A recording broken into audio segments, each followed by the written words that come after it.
ಈ ಒಂದು ವರ್ಷ ಮೇಲಾಗೈತೆ ಇದು ಕೋಣ 12-13 ತಿಂಗಳು ಕರ. ಇದೆಲ್ಲ ಇಂದೊಂದು ಇದು ಇದು ಅಲ್ಲೇ ಜನ ತಳಮಂಗಲೂರು. ಅಂದರೆ ಕನಕಪುರದಲ್ಲಿ ಹುಟ್ಟಿ ಆ ಕಡೆಗೆ ಹೋಗಿರ್ತವೆ ವ್ಯಾಪಾರಕ್ಕೆ. ಈ ಊರಿಗೆ ದಪ್ಪಸ್ ತಗೊಂಡೋಗಿರ್ತಾರೆ, ಆ ಕಡೆನ ಹುಟ್ಟಿರ್ತವೆ. ಮಾಡಿ ಪರ್ಸೆಂಟ್ ದಪ್ಪಸ್ ತಗೊಂಡು ಜಾಸ್ತಿನವರು ಹಾಂ ಹಾಂ ಅದ್ರಾಗ ಹುಟ್ಟಿರ್ತವೆ. ಫಲ ಆಗಿರ್ತವೆ, 2 ತಿಂಗಳು 1 ತಿಂಗಳು ನಿಂತಿರ್ತವೆ. ಅದ್ರಾಗ ಹುಟ್ಟ ಕರನೇ ನಮಗೆ ಸಿಗೋದು ಅಲ್ಲಿ. ಹಾಂ ಹಾಂ ಕೆಲವು ಅಲ್ಲೂ ಹುಡ್ತವೆ. ಅಲ್ಲೂ ಅಂದ್ರೆ ಅಂಥ ಜಾತಿ ಎತ್ತು ಸಿಗಲ್ಲ ಕಾರಣ. ಹಾಂ ಅಲ್ಲಲ್ಲ ಇಲ್ಲಿಂದ ಫಲ ಆಗಿ ಹೋಗಿರೋರು ಅಲ್ಲಿ ಹುಟ್ಟಿರ್ತವಲ್ಲ, ಅದರ ಸಿಕ್ಕ ಕರನೇ ಹಿಂಗೆ ಸಿಗೋದು. ಹ್ಞೂ ಹ್ಞೂ ಹ್ಞೂ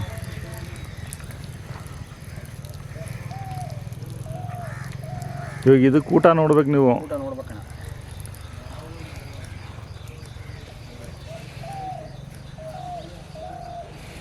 ಇದು ಕಟ್ಬಿಟ್ಟು ಅದು ಇಟ್ಕೊಳ್ಳಿ, ಹಂಗೆ ಉದ್ದ ಕಾಣಿಸುತ್ತೇನೋ ನೋಡಿ. ಏನು ಎತ್ತು ಕಾಣಿಸುತ್ತೆ. ಒಂದು 15 ತಿಂಗಳಾಗೈತಾ? ಅಷ್ಟೇಣ.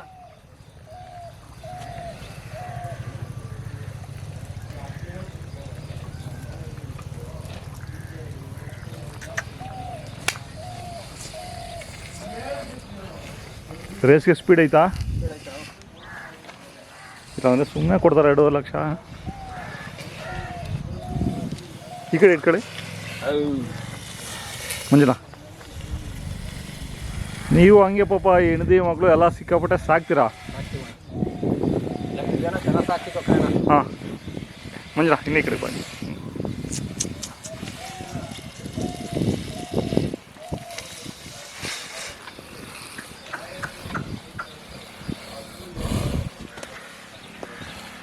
ಇಲ್ಲ ನಿಮ್ಮ ಕಡೆ ಕೇಳ್ಕೊಳ್ಳಿ.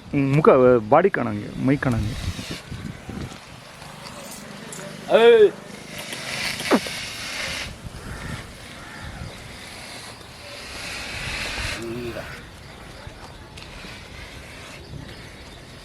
ಏನು ದನಗಳು ಇದು ಮಾತಾಡ್ಸೋಕ್ಕಾಗಲ್ಲ.